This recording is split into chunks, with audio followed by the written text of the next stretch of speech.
Et si nous parlions cinéma par Emma Goldberg.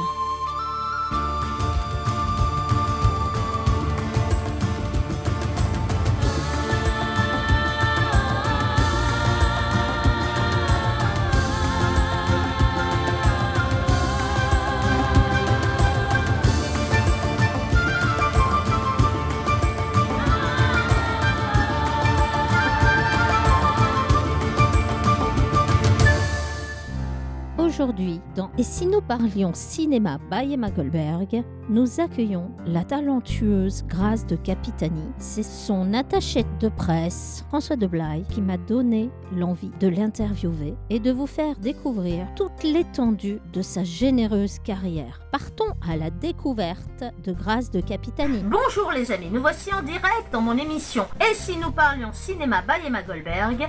Aujourd'hui, nous recevons une grande dame du cinéma, du théâtre et beaucoup vue à la télévision, Grâce de Capitani, qui a tourné avec Jean-Pierre Mocky, a interprété les plus grands auteurs classiques au théâtre, tels Shakespeare, Tchekhov ou Monterland, et joué avec les plus grands acteurs populaires français, tels Philippe Noiret, Roger Hanin, Jean-Claude Dauphin ou Daniel Auteuil, et tellement d'autres.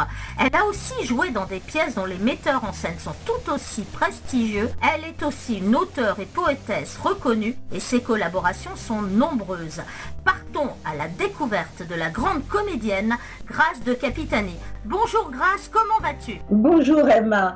Écoute, malgré la conjoncture actuelle, ça va pas trop mal. Bon, ça pourrait aller mieux, mais c'est vrai que j'ai beaucoup d'amis intermittents du spectacle qui sont dans la misère, qui sont dans la misère parce qu'ils ne s'expriment plus, qui sont dans la misère parce que c'est un métier de passion et qu'on ne peut pas exprimer sa passion, on est bien évidemment en berne, on va dire ça comme ça, mais j'espère que ça se dénouera bien vite et que notre ministre de la Culture, Roselyne Bachelot, nous tendra la main. L'appel est lancé, espérons que notre ministre de la Culture écoute. En tout cas, je l'ai vu l'autre jour à l'émission et je sais qu'elle fait de tout et se bat pour nous. Elle adore d'ailleurs les arts et les lettres, la culture, le cinéma et le théâtre et tellement d'autres auteurs, elle le dit. J'ai eu l'occasion de la rencontrer et c'est une personne absolument délicieuse et combative.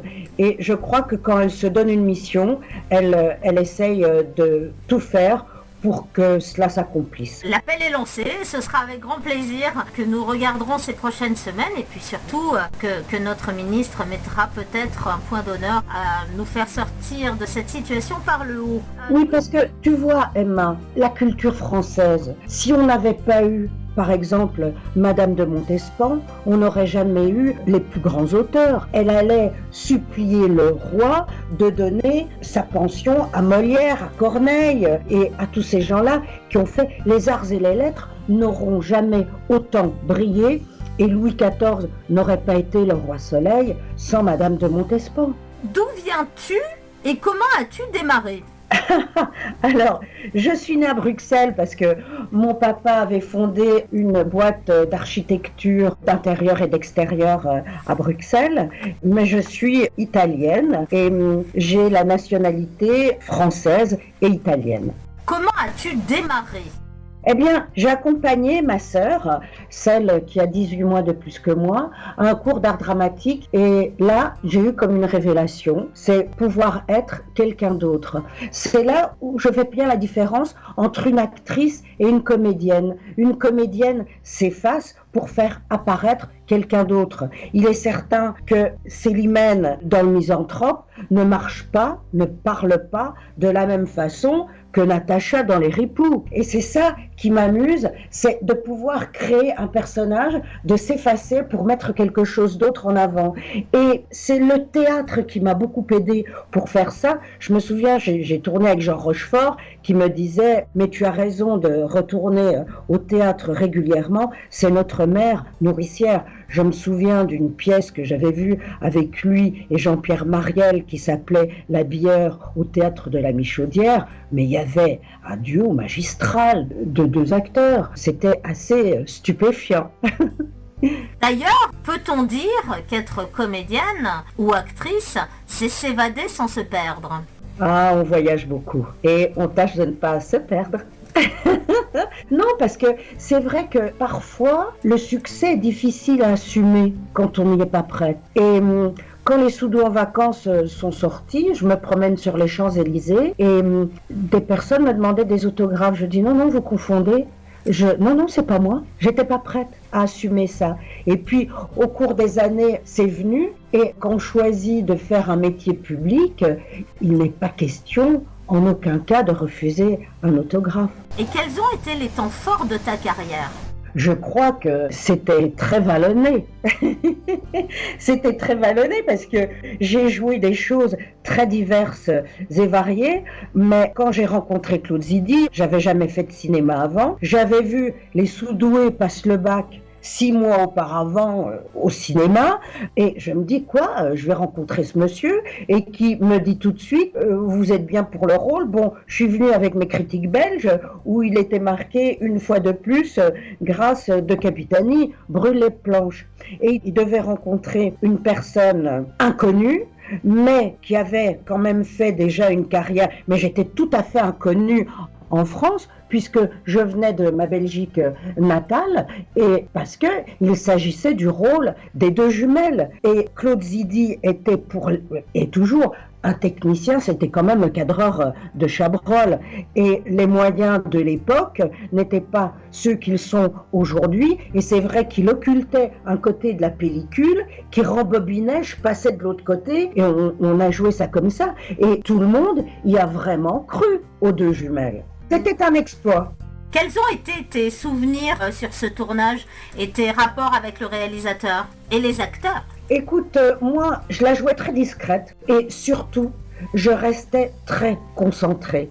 Tu vois, j'avais fait beaucoup de théâtre, mais il ne me serait jamais permis d'avoir une conversation en coulisses. Jamais. Non, moi, quand j'avais fini de tourner, quand la caméra s'arrêtait, jamais j'aurais osé parler. Non, je la jouais très discrète, je restais dans mon petit coin. Et surtout, j'observais beaucoup le jeu de Guy Marchand, de Daniel Auteuil, qui étaient quand même des gens qui avaient fait leurs preuves, mais moi, je n'en avais aucune. Je pense que je me donnais le droit juste de me taire. C'est impressionnant. Et tes rapports avec les acteurs, sont-ils venus vers toi? Comment ça s'est passé sur le tournage? Ils ne me connaissaient pas, ils se demandaient quand même si j'étais à la hauteur. Donc déjà de faire preuve de silence et de rester dans mon coin, donc d'humilité, déjà c'était un premier point de gagner. Et quels sont tes meilleurs souvenirs de tournage? On est beaucoup. Je crois que je n'ai fait aucun film où je ne me suis pas divertie. Mais quand je dis divertie, ça veut même dire que si tu as un rôle dramatique, tu peux prendre du plaisir. Comme comédie, c'est juste exercer ta passion. Ils sont très nombreux, mais je regarde ce qu'il y a de plus récent, c'est avec Jean-Pierre Mocky. J'avais le pouvoir de le surprendre et de faire rire ce dinosaure du cinéma français. Et en 3 ans, on a quand même fait 4 longs métrages. Et quels sont-ils? Mes bons souvenirs, au bout de la première prise du tout premier film qu'on a fait ensemble, il me dit « Tu es très bien, toi, tu feras mon prochain ». Et déjà le premier, je lis le scénario et je fais une espèce de mégère terrible et je dis « Mocky, merci parce qu'on joue tellement mieux ce qu'on n'est pas ». Et quels sont les 4 films que tu as fait avec Jean-Pierre Mocky? Alors le premier c'était Le Cabanon Rose. Figure-toi, c'est François Truffaut qui appelle Mocky dans les années 60, qui lui dit « Mais je viens de voir un fait divers incroyable, ils ont retrouvé tous ces hommes qui avaient disparu dans ce village au fin fond de l'Ardèche. On les a retrouvés, figure-toi, 40 ans après. Et en fait, il y avait un cabanon rose qui était évidemment un bordel. Et tous les hommes qui s'y rendaient, je les faisais tuer. Je jouais le rôle de l'épouse du maire, qui a fini aussi dans la caverne du diable, et on tuait tous les hommes qui s'y rendaient dans ce cabanon rose. Et je faisais une mégère épouvantable, et voilà, je lui ai dit, Mocky, on joue tellement mieux ce qu'on n'est pas. Ah, c'est magnifique. Et pour le deuxième, il m'envoie rouge étaient les lilas, où je faisais le rôle de la concierge. Je dis, bon, ben, il va être servi. Je me suis mis une couverture sous ma blouse de concierge avec des chaussettes de contention, des pantoufles cramoisies, un gros poireau au menton avec des poils qui dépassent, très mal coiffé, avec des lunettes. Et bon, j'arrive, en fait, son assistant venait me chercher et puis on passait prendre Moki chez lui et on tournait à Villevrard. C'est un village pour malades psychiatriques. Et donc j'arrive, je dis bonjour à toute l'équipe et puis je fais à la coiffure maquillage ma transformation. Et j'arrive avec un balai sur le tournage et je voyais que j'étais gênant. Et Moki qui faisait signe à son équipe de dire mais dégagez-la celle-là, on veut pas de badaud. Et je m'approche quand même encore avec mon balai. Et puis je me rapproche encore avant qu'on me dise de dégager.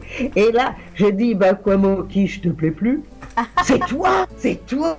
Il m'a reconnu à la voix, mais pas au physique. Ah, et la première projection s'est faite à Vittel. Et il y avait Moki à ma droite, Robert Hossein, évidemment, puisqu'il habite Vittel, à ma gauche, et Candice Patou.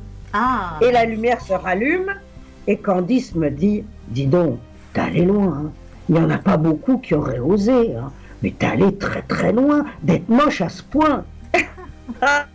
C'est là où on voit tout le talent. C'est là où voilà, c'est là où on est absolument. J'avais envie de faire ça, hein. Quels sont les auteurs et les réalisateurs avec qui tu as aimé tourner? J'ai toujours fait le choix de mes choix. J'ai pas eu besoin de faire beaucoup de refus. J'en ai pas beaucoup fait. J'ai eu quelques regrets, mais ça a été un bonheur. Ça a été un bonheur de rencontrer Galabru, Roger Carrel, évidemment Claude Zidi, le premier qui m'a donné ma chance. Je ne le remercierai jamais assez. Didier Kaminka. J'ai fait de très belles rencontres. Et je peux dire une chose, même quand j'ai rencontré Lee Marvin sur Canicule, qui me dit « You know Sam, you got a beautiful voice ». Quoi, Lee Marvin qui me dit que j'ai une belle voix, c'est quand même quelque chose. J'ai rencontré Jean Carmet sur Canicule et il aimait beaucoup seulement l'anglais et l'autre anglais. Et j'étais assise entre les deux durant les prises de tournage et je faisais la traductrice de ce que Carmet voulait dire à Lee Marvin. Lee Marvin voulait dire à Carmet. Extraordinaire. Et ah oui. Comment était-il l'un avec l'autre et avec toi? Comment ça s'est passé? Je leur de moyens de communication, c'est quand même extra d'écouter les échanges de grands. Et Carmet, donc je l'ai rencontré sur Canicule, et puis j'ai fait son dernier film, tiré de théâtre, La Chambre sans lui. Quels sont les auteurs qui t'inspirent, dans le cinéma ou dans le théâtre d'ailleurs? Le tout, j'ai passé des moments merveilleux avec Serge Moati et avec Jacques Perrin. Alors, Jacques Perrin était très sensible à l'Italie et en dehors des prises de vue, on ne parlait qu'italien ensemble parce qu'il avait connu Cinecittà et il pratiquait très bien l'italien. C'était un film qui s'appelait La Page d'amour. Je suppose que tu parles italien, bien évidemment, de par ta naissance. Oui, j'ai été éduquée en italien et en français. Nous avions toujours notre propriété en Italie. Évidemment, en Belgique, à l'âge de 7 ans, on parle le flamand, après l'anglais. Et ça m'a beaucoup aidé parce que ça m'a permis de faire un tournage en Amérique du Nord, en Amérique du Sud. Et plus on connaît de langues, et je ne t'apprends rien, plus on a d'amis. C'est ça, et ça ouvre sur la culture des autres, absolument. C'est ça, absolument. Alors moi, j'ai une grande question. Tu as joué des très grandes pièces de théâtre, notamment des très grands auteurs comme Shakespeare ou Monterland. Tu as aussi joué des grandes pièces comme Le Canard à l'Orange. Oui. Raconte-nous ce qui t'a guidé vers toutes ces œuvres aussi diverses que variées et où tu as toujours eu ta place largement. Qu'est-ce qui t'a plu? Comment ça s'est fait? Pour parler par exemple du Canard à l'Orange, déjà c'est une pièce mythique. C'est une pièce mythique que les plus grandes comédiennes ont joué. Ça déjà c'est un premier point. Mais j'avais envie encore une fois d'innover. durant toute la durée de la pièce, je faisais rire, et à la fin de la pièce, les gens sortaient leurs mouchoirs. Et ça c'est une énorme satisfaction. Pareil pour le Misanthrope de Molière. Il faut savoir que le rôle de Célimène dans le Misanthrope est un des rôles les plus difficiles du répertoire français. Parce que déjà, on la considère comme une méchante, mais j'arrivais aussi à faire pleurer les gens dans le Misanthrope. Et entre autres, mon papa, que j'avais placé au Théâtre des Célestins de Lyon, au 3e rang, je l'ai fait pleurer. Magnifique. Et quand Le Canard à l'Orange est une de mes pièces préférées, je vais pas te mentir, et Molière, oui, un de mes auteurs préférés. Oui, parce que c'est vraiment une pièce, celui qui l'a écrit, vraiment, je m'incline bien bas devant ce monsieur, parce qu'il a écrit un truc fantastique. Et puis, il a donné l'occasion, en écrivant ça, de pouvoir faire montrer à des acteurs toutes leurs facettes. Absolument. Et c'est ça. Moi, c'est ça qui me remplit de bonheur. Tu es passé aussi dans le théâtre de Tchekhov. C'est un auteur russe avec des tonalités dans ses pièces assez différentes. Comment s'est fait la transformation?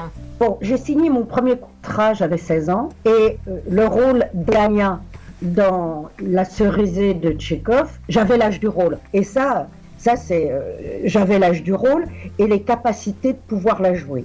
Avec une des plus grandes tragédiennes belges, Jacqueline Beer, pour ne pas la nommer. Et c'est elle qui m'a appris à pleurer et à faire pleurer. Je lui ai demandé comment tu fais, et elle m'a expliqué comment, et j'y suis arrivée. Et puis là, elle me dit, écoute, mon ex-mari, Claude Voltaire, veut monter Les Temps difficiles d'Édouard Bourdet. Seulement, il ne trouve pas la jeune fille. En 2 mots, l'histoire, c'est une famille de gens désargentés qui, pour avoir un peu d'argent, jettent leur jeune fille dans les bras d'un dégénéré, mais très riche. Et donc, je passe audition et Claude Voltaire me dit « Mais que faites-vous là ?» Ma première réaction, c'est « Oh zut, j'ai dû me planter. Mais fichez le camp à Paris, me dit-il, mais d'abord, vous allez jouer Les Temps difficiles. » Très bien. Ensuite, il enchaînait avec pièce dans je jouais une religieuse, et puis il me dit « Écoute, jamais 203, t'as envie de jouer quoi ?» Je lui dis « Colombe d'Anouilh. » Il me dit « Parfait. » Je le monte. Et c'est extraordinaire de pouvoir décider à l'âge de 19 ans de dire je veux jouer Colombe d'Anouilh et qu'il la monte parce que c'est une pièce en costume avec 3 décors différents, c'est pas rien. Bien sûr. Et on t'a beaucoup vu à la télévision, tu as eu des rôles à la télévision. Oui. Parle-nous de tes souvenirs de ces moments de télé. À l'époque, les films de télévision avaient un sacré budget et donc les sous-doués en vacances sont sortis, ils font des millions d'entrées. Et là, je suis appelée par un certain Claude Boissol à la SFP. Donc, je suis reçue dans son bureau. Il me dit, voilà, je prépare une série pour la télévision intitulée « Espionne et tais-toi ». Je dis oui, très bien. Et avec un grand acteur qui s'appelle Charles Denner. Évidemment, qui n'a pas vu L'homme qui aimait les femmes. Bon, il me dit, mais dans la vie, vous êtes drôle? Je dis, bah, qu'est-ce que ça a à voir? Je dis, bah, on peut être drôle ou pas drôle. Moi, j'ai tourné avec Claude Zidi, il est très sérieux, mais il écrit du drôle. Mais moi, je peux être drôle et pas drôle.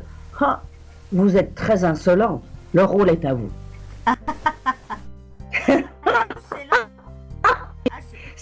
C'est magique. Non, mais c'est vrai que j'étais assez culottée. Et donc, on tourne 7 premiers épisodes avec Charles Denner, qui était formidable, hein, qui était vraiment génial. Et puis, Charles commençait à être un peu... Il a refusé de faire les autres épisodes. Et j'ai dit, mais j'ai joué le Misanthrope avec un certain Jean-François Balmer dans le rôle d'Oronte. Je vous le recommande, il serait parfait dans le rôle du patron. Et il le rencontre et on a tourné ensemble et on a vraiment pris beaucoup de plaisir. On a beaucoup voyagé, on a fait la Bavière, on a fait le Maroc, on a fait plein de pays que j'avais jamais été en Bavière avant. J'avais jamais été au Maroc avant et j'ai mieux connu le Maroc évidemment à l'occasion du rallye des gazelles où j'ai fait des épreuves sportives aussi, parce qu'on savait que j'aimais bien ça. J'ai fait donc le rallye des gazelles, j'ai fait des tournois de tennis, le tournoi des personnalités, du racket club. J'ai eu l'occasion d'être choisie. C'est magnifique. Aujourd'hui, je te découvre en tant qu'auteur. Tu écris des choses. Parle-nous de ces œuvres que tu portes au public. Je ne pouvais pas le dire, alors je l'ai écrit. Et j'ai eu la chance de rencontrer le directeur des éditions Ramsay. Je suis allée dans son bureau et je lui ai lu quelques poésies. Il m'a dit très bien, je vous édite. Quel format voulez-vous pour votre recueil? Avez-vous de jolies photos pour les y mettre? J'ai dit, j'ai tout ce qu'il faut. Mais je voudrais différente des autres livres. Et évidemment, dans les salons du livre, on aime bien voir des people, les rencontrer de près. On se demande si on leur sert pas de psy. J'ai fait au jour d'aujourd'hui plus d'une centaine de salons du livre. Voilà. Alors, je vous raconte quand même une anecdote. C'est que je fais mes études à Bruxelles et j'avais un prof de français et d'histoire assez redoutable, Madame Leblanc. Pour te la décrire, c'est tailleur Chanel. Son mari l'a déposée en Jaguar à l'entrée des profs. Et bon, je passe en secondaire. Et Mademoiselle, école évidemment de jeunes filles uniquement, en uniforme et tout ce qu'on veut. Et Mademoiselle, rendez-vous à la page un tel et rédigez-moi un exercice. Et qu'est-ce que je vois? La photo d'un bison. Bon, c'est pas très romantique. Hein. Seulement, j'avais un atout, une botte secrète. Mon père adorait les westerns et il nous permettait de les voir. Il y a souvent des attaques de bisons. Et donc je rédige ce texte et je remets ma copie. Elle me la rend 2 jours après la correction. 9,5 sur 10. Bravo pour maman. Elle ne croyait pas que c'était moi qui avais écrit ça. C'est terrible. Cependant, le bout de l'histoire, c'est le suivant, c'est que toujours cette maison d'édition, Ramsay, me dit dis donc, t'es connu à Bruxelles? Je dis bah oui, quand même un petit peu, j'y ai pas mal travaillé. Et bon, ben tu vas aller au salon du livre de Bruxelles. Donc je suis à ma table, j'ai mon premier recueil de poésie qui est là. Oh, qui je vois devant ma table? Madame Leblanc. On reste toujours une élève. Je me suis levée, comme il se doit quand un professeur arrive dans la classe. Mademoiselle de Capitani, voulez-vous me dédicacer votre recueil de poésie? Alors là, je l'ai fait la main tremblotante. Hein. Je lui ai rien dit. J'ai osé rien lui dire, mais je me demande si cette façon de la part de Madame Leblanc de me demander une dédicace en achetant ce livre, est-ce que ce n'était pas une façon élégante de demander pardon de ce qu'elle avait écrit dans la marge de cet ouvrage de français sur le bison? Ah, qui sait? Qui sait? Très bonne question. Très très bonne question. Évidemment, j'ai osé rien dire. Je lui ai pas rappelé ce qu'elle avait dit, mais la vie fait parfois des cadeaux. Il faut être prêt à les recevoir. Elle était peut-être fière, tout simplement. Oui, et pas fière d'avoir marqué ce qu'elle a marqué. Bravo pour maman, je l'ai toujours en travers. Hein. Et peut-être fière, peut-être fière d'avoir été ta professeure et toi son élève. Aussi. Je pense qu'il y a souvent un échange comme ça. Tellement, si je n'avais pas eu un professeur aussi brillant, je n'aurais peut-être jamais écrit.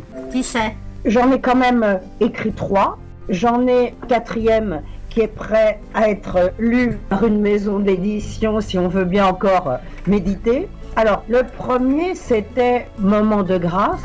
Le 2e, État de grâce. Le 3e, La grâce des mots. Et le 4e pourrait être Quelques nuances de grâce. Magnifique, un très joli titre. Voilà. Alors, pourquoi grâce?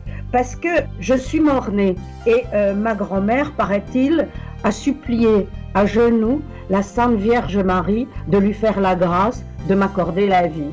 Et quand j'ai poussé mon premier cri au bout d'une heure de claques sur les fesses, comme on ranimait les enfants à l'époque, d'accord, tout simplement. Voilà pourquoi Marie-Grâce.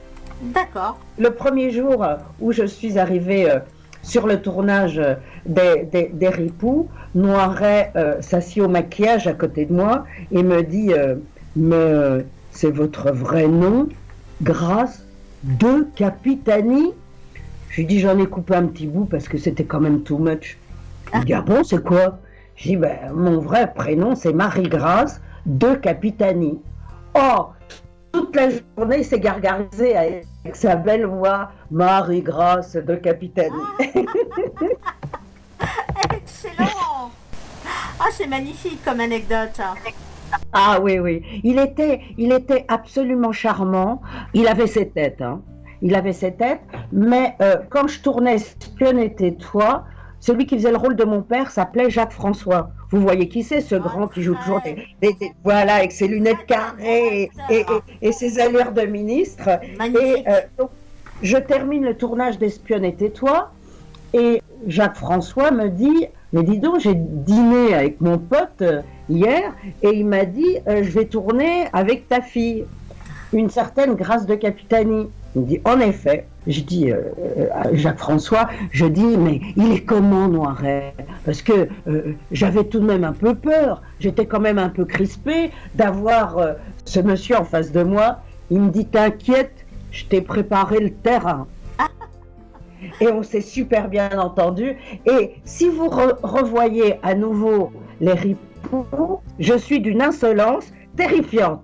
D'accord, d'accord. Bon, tout simplement. Ah oui, mais c'est bien parce qu'il m'avait mise en confiance que j'ai osé aller si loin dans l'insolence. Mais par exemple, sur Canicule, Lee Marvin me dit, quand j'étais tout jeune, j'ai une scène avec Laurence Olivier. Il voyait que j'étais pas à l'aise, me dit-il. Et on fait une prise, il bafouille. Ok. Une deuxième prise, il fait semblant d'avoir un trou. Troisième prise, quand il a vu que j'étais plus à l'aise, on a tourné. Et à la fin de la prise, il y a Laurence Olivier qui lui dit, no, I did it on purpose. Je l'ai fait exprès pour te mettre à l'aise. Ah, c'est sympa. C'est magnifique. Et c'est pas pour rien qu'il est sœur Laurence Olivier. Bien sûr. Anobli. Ah, c'est magnifique. Très, très belle anecdote. De beaux gestes, très élégants. On va revenir à tes œuvres, à ton texte. Dans les textes de poésie que tu écris, poèmes, textes, oui. œuvres, quels sont les auteurs qui t'ont inspiré? Ah, Baudelaire, Verlaine, ah, Les Maudits. Magnifique. Oui. Magnifique. Et j'ai vécu une expérience tout à fait exceptionnelle. Bon, j'ai des poésies érotiques, j'en ai d'autres qui sont tout à fait spirituelles. Et j'ai eu l'occasion de dire à la Grande Verrière, pas loin d'Autun, mes poésies dans les églises. Ça a été un moment vraiment très bien. J'avais avec moi un certain monsieur Parmentier, Gérard Parmentier, qui est connu dans le monde entier, qui, dans le sillage de mes mots, improvisait un morceau de piano. C'était vraiment un grand moment. Dans ces poésies, tu collabores aussi avec Richard Sanderson. C'est ça. On a un projet qui vraiment me tient à cœur, surtout avec ce qui se passe actuellement. Il y a des gens qui n'ont jamais mis les pieds dans une église et je voudrais faire une grande tournée et François de Blaye, notre ami en commun, m'a fait rencontrer Monseigneur Raphaël Steck, à qui tout le Grand Est, il dirige le diocèse du Grand Est. Et il m'a promis de m'aider, mais avec ce qui se passe en ce moment, bah évidemment, c'est retardé. Mais avec Richard, on peut vraiment faire quelque chose de... Oui, si ma grand-mère n'avait pas prié, supplié la Sainte Vierge Marie, je ne serais peut-être pas de ce monde. Et donc, dans les églises, il y a déjà un décor, il y a une acoustique. Et faire venir un piano, il n'y a rien de plus simple. Hein. C'est magnifique, c'est une très très belle initiative. Je pense qu'un peu de spiritualité pourrait faire du bien à beaucoup de gens. En effet, mettre ce texte en musique et chanter ou déclamer dans une église, il y a un caractère sacré à tout cela et c'est magnifique. C'est ça. C'est ça. Et quand j'ai fait cette représentation à la Grande Verrière, le lendemain, c'était jour de marché. Et bon, mon compagnon Jean-Pierre, et moi aussi d'ailleurs, on aime beaucoup les marchés. Et il y avait plein de gens qui avaient été à l'église la veille au soir. Évidemment, j'avais fait venir les enfants devant pour qu'ils voient mieux. Ils sont petits, donc je les avais fait venir devant. Et le lendemain, on voit plein de gens qui étaient à l'église la veille au soir et qui me disent « Oh, Grâce, mais c'était magnifique, vraiment c'était bien. » Alors, vous savez, si vous aviez été en salle des fêtes, on ne serait pas venu, mais à l'église, oui. Ah, magnifique. Ça, c'est beau. Oui. Ça, c'est très, Oui. très beau. Oui, oui. Tu sais, Emma, j'en suis fière et je le revendique d'être quelqu'un de populaire. C'est la plus belle récompense. Mais évidemment, alors je joue à Lille, au Sébastopol, et 1350 places quand même. Bien Et sûr. là, j'avais dit au producteur de la tournée, j'avais dit, mais l'affiche, fais-la en carte postale, et au baisser de rideau, on va signer des autographes sur l'affiche. Très bien. L'année d'après, je joue une autre pièce à Valenciennes. Donc c'était toujours un peu dans le même coin. Bien Et sûr. là, de nouveau, je suis devant ma table. Et je vois une dame devant moi et je lui dis « Oh, madame, il me semble que je vous ai déjà signé un autographe. » « Quelle mémoire, me dit-elle. Je dis « Ben oui, vaut mieux. Oui. Vaut mieux dans mon métier. Oui, oui, oui, oui, oui. Vaut mieux. » Et là, elle me dit « Et alors, je suis venue avec mon fils, sa femme et mes petits-enfants. Ils étaient au moins 6 ou 7.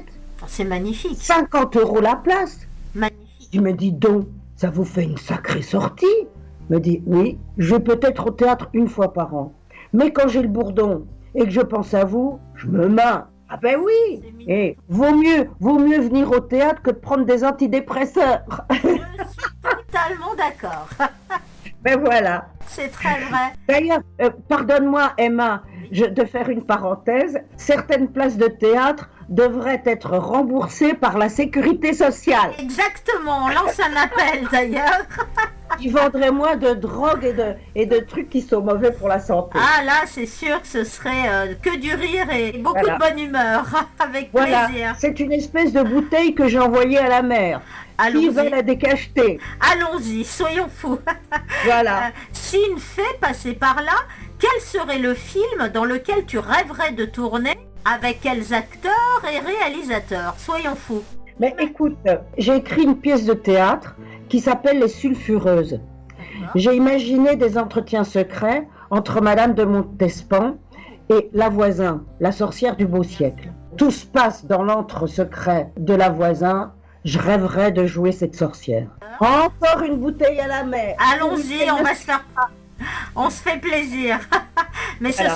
ce serait une œuvre terriblement intéressante. Je trouve que tu es fasciné par la Montespan. Est-ce que c'est un personnage de l'histoire qui t'a vraiment inspiré? Elle a fait briller les arts et les lettres comme jamais une autre ne l'a fait. Et justement, Madame Leblanc, mon prof d'histoire, évidemment n'a jamais pensé à parler de Madame de Montespan, étant donné que c'était une maîtresse royale. Elle était diabolisée. Et peut-être la plus sévère. Alors, on l'a accusée de vouloir empoisonner le roi. Mais on ne tue pas la poule aux œufs d'or. Elle avait le tiers du budget de la marine. Pourquoi voudrait-elle empoisonner le roi? Elle les a éloignés. Mademoiselle de la Vallière, elle a fait en sorte qu'elle s'enferme dans un couvent. Elle a fini sa vie dans un couvent en se fouettant et se flagellant. Quel serait le film dans lequel tu rêverais de tourner? Avec quels acteurs et avec quel réalisateur aimerais-tu tourner dans la vie? C'est une question difficile. Alors, ce serait pour ma part plutôt un film d'époque, si possible.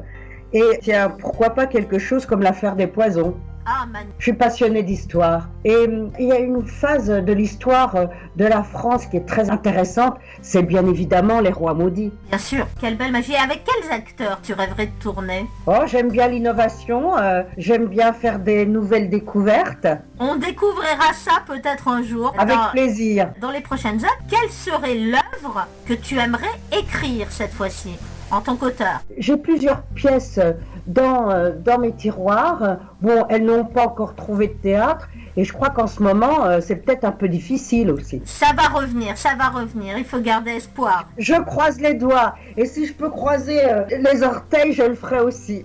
Mais, et ces œuvres nous parlent de quoi? Donne-nous plus de détails. Alors donc, Les Sulfureuses, je t'en ai parlé. Puis, j'ai aussi écrit une comédie qui s'appelle Ma femme est une cougar, un seul décor et 2 acteurs, et elle veut se venger des tromperies de son mari et elle se tape des jeunes. Magnifique. Voilà. Et puis une autre pièce intitulée, alors j'ai dû changer le titre parce que j'ai vu qu'il était pris, mais en bref, le pitch, c'est un couple, ils se sont ratés, elle est jeune veuve, et pour essayer de la reconquérir, parce qu'en fait ils se sont trompés d'aéroport, il y en a un qui l'attendait à Orly, l'autre à Roissy, et pour essayer de récupérer cette fiancée perdue, ils se déguisent en femme de chambre pour tâcher de la reconquérir et être au plus près d'elle. Magnifique comme histoire. Oui, mais on m'a dit, beau. tu crois pas que on va croire que t'as copié sur Madame Doubtfire?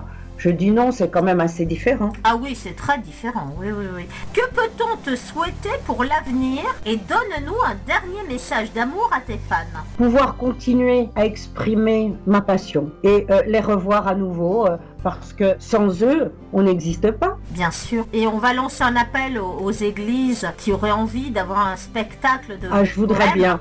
Je Voilà. voudrais bien. Et il faut savoir que l'entrée est très peu. Hein. C'est sûr. très peu. Je crois que quand je l'avais fait à la Grande Verrière, c'était 13 €, je crois. Bien sûr. Mais après, je dédicace mon bouquin et je donne toujours une partie à monsieur le curé s'il a des travaux à faire dans son église. Bien sûr, en plus, c'est une œuvre qui peut permettre d'aider son prochain, ce qui est très charitable. Voilà. Écoute, Emma, ce fut un moment de partage avec toi qui m'a beaucoup plu et je te souhaite le mieux toi aussi pour l'avenir et puis je t'enverrai ce que je t'ai dit. Quel serait ton message pour faire les vœux de 2021 pour la nouvelle année? Un joyeux Noël et une année 2021 meilleure que celle de 2020. Merci Grâce, en Merci tout cas. et surtout la santé aussi. Hein. Ah, toujours, toujours. Je vais terminer cette émission.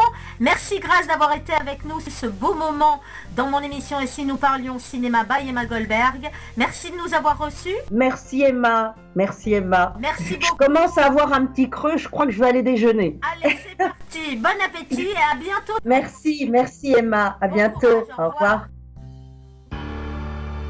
Et si nous parlions cinéma par Emma Goldberg.